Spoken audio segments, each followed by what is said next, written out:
Hey team, today we are going through the step-by-step process on how to operate the Delfast 90mm FAP Coil Nailer.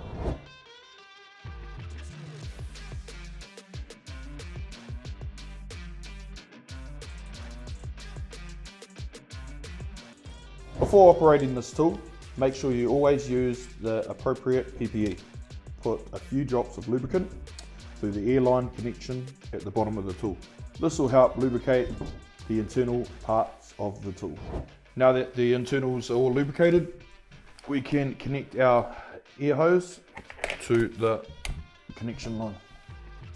Open up the magazine by releasing the clip on the side and folding open. Adjust the magazine according to the size of your nail. Today we are going to use 75mm, which is locked in like so. Load the coil into the magazine and feed the nails into the nose. That there is now in the chamber. Now we're going to close the magazine, bottom first, then to the top. Closing the latch, making sure it isn't going to open back up.